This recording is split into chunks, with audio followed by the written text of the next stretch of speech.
નમસ્કાર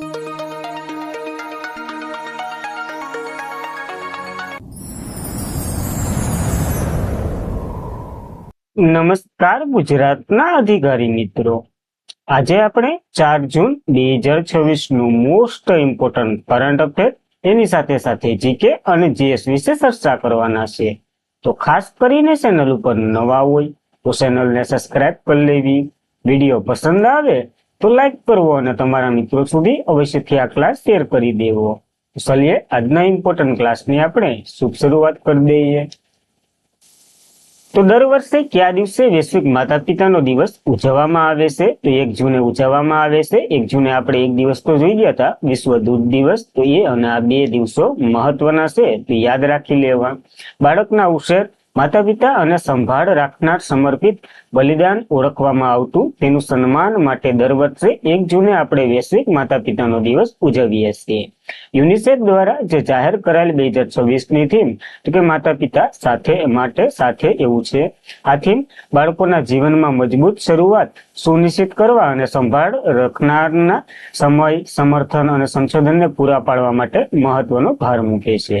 મહત્વનો દિવસ છે તો કે 17 સપ્ટેમ્બર 2012 ના રોજ સંયુક્ત રાષ્ટ્ર મહાસભા એટલે કે યુનાઇટેડ નેશનલ જનરલ એસેમ્બલી દ્વારા આની ઉજવણીની ઘોષણા કરવામાં આવી હતી. તો પેલો 2013માં મનાવ્યો હતો આપણે. તો મહત્વનો દિવસ છે જે આપણને યાદ રહેવું જોઈએ. ત્યારબાદ ભારત સરકારે કયા કેન્દ્ર શાસિત પ્રદેશમાં 2 નવા સેજ ઇકોનોમિક ઝોન એટલે કે સેજને મંજૂરી આપી દીધી છે? પોંડુચેરીમાં બનવાના છે 2 મહત્વના. તો ખાસ કરીને પોંડુચેરીનો વિકાસ થશે. હવે જોઈએ આગળ. ભારત સરકારે કેન્દ્ર શાસિત પ્રદેશ પોંડુચેરીમાં 2 નવા સ્પેશિયલ ઇકોનોમિક ઝોન જે સુનિશ્ચિત કર્યા છે. વાણિજ્ય વિભાગ હેઠળ કાર્યરત આ સેજની મંજૂરી બોર્ડ દ્વારા દરખાસ્ત મંજૂર કરવામાં આવી છે.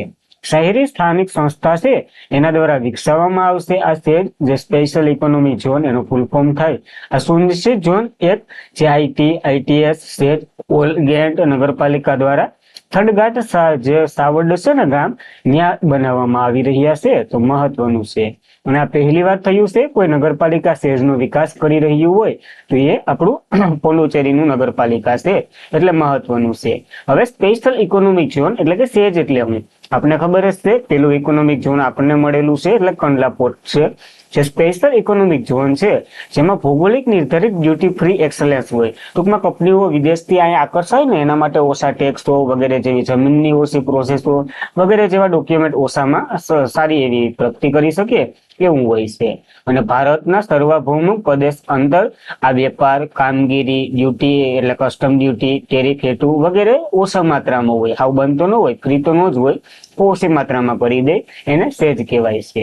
જે ગુજરાત કચ્છ જિલ્લામાં જે દીનદયાળ બંદર પાસે આવેલું કંડલા પોર્ટ છે ને એ ભારતનું પ્રથમ સ્પેશિયલ ઇકોનોમિક ઝોન હતું. આની સ્થાપના 1965માં થઈ હતી એટલે કે આને સ્થાપના તો 1955માં થઈ ગઈ હતી. આને સ્પેશિયલ ઇકોનોમિક ઝોનનો દરજ્જો 1965માં મળ્યો હતો લાલ બહાદુર શાસ્ત્રી જયારે વડાપ્રધાન હતા. નકર બન્યું હતું તો નહેરુના સમયમાં. એક સમિતિ મહત્વની છે તો કોમેન્ટ કરી દઉં. એશિયાની પ્રથમ નિકાસ પ્રક્રિયા જે ખાદ્ય આર્થિક ક્ષેત્ર તરીકે કરવામાં આવી હતી. બાદમાં જ એપ્રિલ 2000માં સેજનો દરજ્જો આને પાછો આપવામાં આવ્યો હતો. તો ખાસ મહત્વનું છે તો આપણને યાદ રાખવું. હાલ નવા 2 તો પોંડુચેરીમાં બનવા જઈ રહ્યા છે જેનું કેપિટલ પોંડુચેરી શહેર હશે. મુખ્યમંત્રી યાદ રાખવા કારણ કે પાછા ઈજ આવ્યા. દ્રૌપદી મુર્મુએ આની નિયુક્તિ કરી હતી. એન રંગાસ્વામી. રાજ્યપાલ કે કૈલાસનાથન છે. અને પુડુચેરી આમ મોસ્ટ ઓફ 3 રાજ્યોમાં ફેલાયેલું છે. જો તમિલનાડુમાં પોંડુચેરી છે અને કરાઈકલ છે. કેરળમાં તો કે માહે નામનો એક જિલ્લો છે. અને આપણે આંધ્રપ્રદેશમાં વાત કરીએ તો યમન નામનો એક જિલ્લો છે. આ ફ્રાન્સ વસાહત હતું જેને આપણે આઝાદી મેળવ્યા બાદ ઘણા સમય પછી આઝાદ કર્યું અને તે ભારતમાં ભેળવી દીધું કેન્દ્ર શાસિત પ્રદેશ તરીકે. ત્યારબાદ કેટલા ભારતીય કિશોરોને પ્લાન્ટ સ્ટીલ જે માટે અર્થ પ્રાઇઝ 2026 મળશે? તો મહત્વના 3 છે, એક મેલ છે અને 2 ફિમેલ છે. જો આ આપણા છે એને આના માટે મળવાનું છે. જોઈ લે અન્ય શું એવું મહત્વનું કર્યું. તો ભારતીય કિશોર છે વિવાંશ સાવસરિયા, એરિયાંશ અગ્રવાલ અને આર્યના મહેતા. એને 1 જૂન 2026 ના રોજ અર્થ પ્રાઇઝ 2026 જે પ્રથમ વૈશ્વિક વિજેતા તરીકે જાહેર કરવામાં આવ્યા. આ 16 વર્ષના ત્રણેયને ઇનોવેશન આંબલીના જે બીજમાંથી કચરો બનાવ્યો અને એને બાયોડિગ્રેડેબલ વોટર ફિલ્ટરની શોધ કરી જેને આપણે કીધું પ્લાસ્ટીલ. એના માટે એને મળી રહ્યો છે. ટૂંકમાં આંબલી હોય ને, એ આંબલીના બીજ અથવા તો આંબલીના જે છોડો અને વગેરેમાંથી એને તો કે બાયોડિગ્રેડેબલ બનાવ્યું છે, તો કે પાણીને શુદ્ધ રાખવામાં મદદ કરે છે, જેમાં પ્લાસ્ટિકના નાના નાના કણોને વગેરે પાણીનું પ્રદૂષણ હોય ને એને રોકવામાં મદદ કરશે. પ્લાસ્ટ સ્ટીલ અથવા તો માઇક્રોકોપ્સ પ્લાસ્ટિકની વાત કરીએ તો પ્લાસ્ટિલ અને માઇક્રોકોપ પ્લાસ્ટ દૂર કરવું એટલે કે પ્લાસ્ટિલ એક પાવડર છે જે પાણીમાં રહેલા માઇક્રોકોપ્સ કણોને આકર્ષે, જેને એક સાથે ગંઠાઈ જાય અથવા તો ફૂલી જાય છે. હવે આ ફૂલી ગયેલા કણોને આપણે સહેલાઈથી બહાર કાઢી શકીએ એના માટેનું છે, અને આ પદ્ધતિ વીજળી મુક્ત અને ઓછી કિંમતમાં ફળી જાય, કારણ કે આંબલી તો ગુજરાતમાં જોઈએ એટલે ભારતમાં જોઈએ એટલે છે. આ પ્રોડક્ટ ડેવલપમેન્ટ દરમિયાન team Indian Institution of Technology ગુવાહાટીએ આને ડાયરેક્ટ રીતે મદદ કરી હતી. અર્થપ્રાઇઝની વાત કરીએ, આ સ્પર્ધા વૈશ્વિક યુવાનોમાં પર્યાવરણની નવીનતાને સન્માન આપવા માટે આનું તો કે પર્યાવરણીય પ્રદૂષણ ઓછું થાય, આબોહવા પરિવર્તન ઓછું થાય, પર્યાવરણીય સંરક્ષણ અને એના ઉકેલો વિકસાવવામાં પ્રેરણા આપવા માટે આ પુરસ્કાર આપવામાં આવે છે. આ શાનદાર નવીનતમ ત્રણેય વિદ્યાર્થીઓને $12,500 એટલે કે લગભગ 10.5 લાખનું ઇનામ મળી ગયું છે, તો ખાસ મહત્વનું છે. અને આના કરતા વિરુદ્ધ એક વાત કરીએ, અર્થશોટ પ્રાઇઝ તો હોય છે જે 2026 મુંબઈ ભારતમાં યોજાવાનો છે. તો એ યોજાવાનો છે તો આના લિંક એપો પૂછી લે તો આપણને બંને યાદ રહેવા જોઈએ. ત્યારબાદ કયા રાજ્યમાં ભારતની પ્રથમ અદ્યતન સેમિકન્ડક્ટર સબસ્ટેશન સુવિધા શરૂ જઈ રહી છે? તો ઓડિશામાં ભુવનેશ્વરમાં બનવા જઈ રહી છે, જેના માટે કરાર થયા છે. જોઈ લઈએ. ઓડિશા સરકારે બે મોટી યુએસ ટેક કંપનીઓ છે, એક તો ઇન્ટેલ કોર્પોરેશન અને એક એરિઝોન સ્થિત 3D ગ્લાસ સોલ્યુશન, એની સાથે કરાર કર્યા છે. આ પ્રથમ અદ્યતન semiconductor glass prop packaging substation manufacturing સુવિધા સ્થાપવા માટે. હવે ઓડિશાના ભુવનેશ્વરમાં 3.3 બિલિયન રોકાણ થશે. આ સેમિકન્ડક્ટર ઉત્પાદન ક્ષમતામાં નોંધપાત્ર વધારો થશે, એના માટે એટલું બજેટ ફાળવ્યું છે. શું બનાવવામાં આવશે? તો અહીં ગ્લાસ ક્રોપ સબસ્ટેશન બનાવવામાં આવશે, એટલે કે સેમિકન્ડક્ટર ચિપ, અદ્યતન ઇલેક્ટ્રોનિક ઉપકરણ જેવા કે એઆઈ, ઉચ્ચ પ્રદર્શન કમ્પ્યુટિંગ, ડેટા સેન્ટર, આધુનિક ઇલેક્ટ્રિક ઉપકરણ વગેરે જેવીની મહત્વની ભૂમિકા જે એમાં ચિપો અને બધી હોય ને તે બનાવવામાં આવશે ભુવનેશ્વરમાં. ત્યારબાદ કયા દેશે 16 વર્ષથી ઓછી ઉંમરના બાળકો માટે સોશિયલ મીડિયાના એકાઉન્ટ પર પ્રતિબંધ મૂકી દીધો છે? ટૂંકમાં જો ઓસ્ટ્રેલિયામાં મલેશિયામાં તમારે જો ઓલું કરવું હોય ને, એકાઉન્ટ બનાવવું હોય ને, તો તમારે ઉંમર નાખવી ફરજિયાત રહેશે. એ પર તમારી જે રિયલ હોય ને એ ફેક ઉંમર નહીં હાલે, તો એ બધી કાયદો બહાર પાડી દીધો. તો મલેશિયા સોમવારે 16 વર્ષથી ઓછી ઉંમરના લાખો જે બાળકોને સોશિયલ મીડિયા એકાઉન્ટ રાખવા પર પ્રતિબંધનો નિર્ણય લાગુ કરી દીધો છે. આ યુવા વપરાશકર્તાઓ ઓનલાઈન સલામતી અને સુરક્ષા કડક બનાવી દીધી છે. નિયમ અનુસાર જો સોશિયલ મીડિયા પ્લેટફોર્મ પર વય ચકાસણી સિસ્ટમ લાગુ કરી દીધી છે. 16 વર્ષથી ઓછી ઉંમરના વપરાશકર્તા હોય ને તો એકાઉન્ટ બનાવવા અવરોધ કરશે, જે ફેસબુક, ઇન્સ્ટાગ્રામ, ટિકટોક, યુટ્યુબ સહિતના ઓછામાં ઓછા 8 બિલિયન વપરાશકર્તાઓને આનું નુકસાન મળવાનું છે. એટલે કે એટલા યુવા એટલે કે 16 વર્ષથી ઓછી ઉંમરના વ્યક્તિઓ આ વાપરી રહ્યા છે, જેને આ દૂર કરી રહ્યું છે મલેશિયા. હવે આ પ્રતિબંધની વાત કરીએ તો પ્રતિબંધ ઘણા લોકોએ મૂકી દીધો. પહેલો તો દેશની વાત કરીએ તો ઓસ્ટ્રેલિયાએ મૂક્યો હતો, જેને 16 વર્ષથી ઓછી ઉંમરના બાળકો માટે. ત્યારબાદ ન્યુઝીલેન્ડે 16 વર્ષ, ખાસ એક યાદ રાખવાનું, કારણ કે 15 વર્ષથી ઓછી ઉંમરના બાળકો માટે મૂક્યો હતો. સ્પેને 16 વર્ષથી, ઇન્ડોનેશિયાએ 16 વર્ષથી. જ્યારે બે રાજ્ય છે ભારતના, એમાં કર્ણાટક પહેલું ભારતનું રાજ્ય બન્યું હતું, એને 16 વર્ષની ઓછી ઉંમરના બાળકો માટે. આંધ્રપ્રદેશ 13 વર્ષથી ઓછી ઉંમરના બાળકો માટે. આ મહત્વની વય સાથે રાજ્યના નામો અથવા તો દેશોના નામો આપણને કડક યાદ હોવા જોઈએ, કારણ કે આવનારી તમામ એક્ઝામમાં પૂછાશે. ત્યારબાદ 22મી એશિયન અંડર-20 એટલે 20 વર્ષથી ઓછી ઉંમરના બાળકો અથવા તો એથ્લેટિક ચેમ્પિયનશિપ 2026માં ભારત મેડલ ટેબલમાં કેટલું સ્થાન મેળવ્યું છે? તો ભારત બીજા નંબરે રહ્યું છે 19 મેડલ સાથે, અને પહેલા નંબર ઉપર ચાઇના છે 25 મેડલ સાથે. જોઈ લે બંને વિશે. ભારત 22મી Asian under twenty athletic championship medal ટેબલમાં બીજા સ્થાને રહ્યું છે, શ્રેષ્ઠ પ્રદર્શન કર્યું છે. ભારતની કુલ વાત કરીએ તો 19 મેડલ જીત્યા, 10 ગોલ્ડ, 5 સિલ્વર અને 4 બ્રોન્ઝ મેડલનો સમાવેશ થાય. પહેલા નંબર ઉપર 25 મેડલ સાથે ચાઇના છે.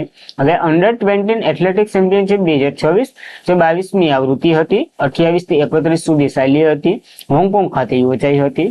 અને હોંગકોંગ યાદ આવે તો એના પ્રથમ મહિલા યાદ રાખવાના આપણને કોણ હતા, તમારે કોમેન્ટ કરવાની છે, કારણ કે નામ થોડુંક વિચિત્ર છે.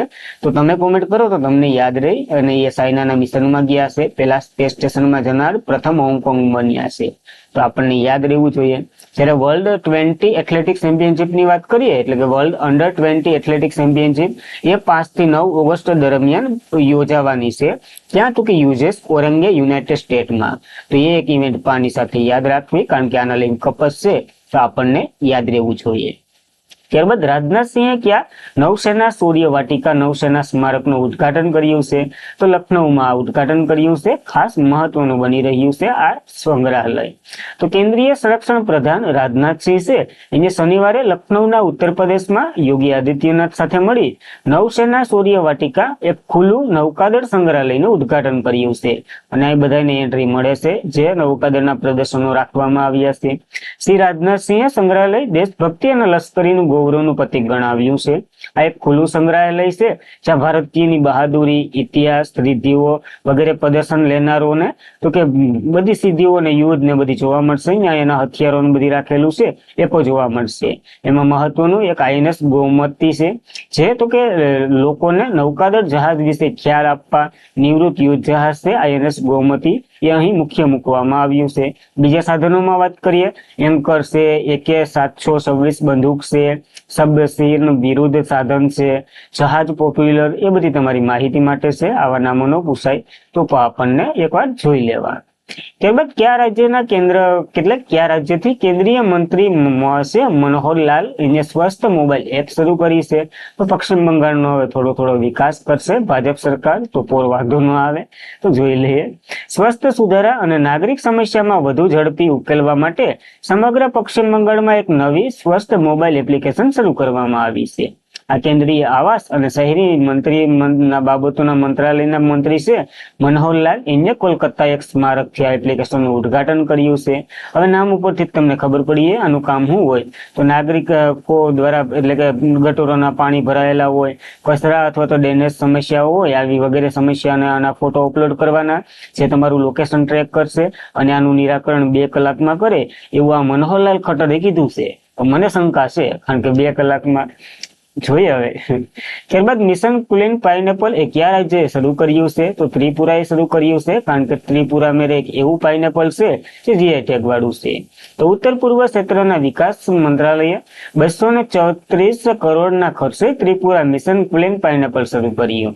આ મિશનનો ઉદ્દેશ્ય ત્રિપુરાના GI tag clean pineapple premium વૈશ્વિક બ્રાન્ડ આપવાનું છે. એને જીઆઈ ટેગ 2018માં મળ્યો હતો. આ ખાસ ઓળખ દર્શાવે છે. આ યોજના 3 વર્ષ માટે છે, તો અહીંયા ત્રિપુરાના વ્યક્તિઓ 3 વર્ષ સુધી આ ગોખે છે. આ બજેટમાં ફાળવ્યું ને એટલે આપણે કેમ ગોખીએ એમ. હા, તો આના બજેટ તો જોઈ લીધું આપણે. આને તો કે ખેતી પ્રક્રિયા, પેકેજિંગ, બ્રાન્ડિંગ, લોજિસ્ટિક વિકાસ વગેરે સંપૂર્ણ આવડી લે એના માટેનો આ ખર્ચ છે, તો આપણને યાદ રાખવો ત્રિપુરા છે.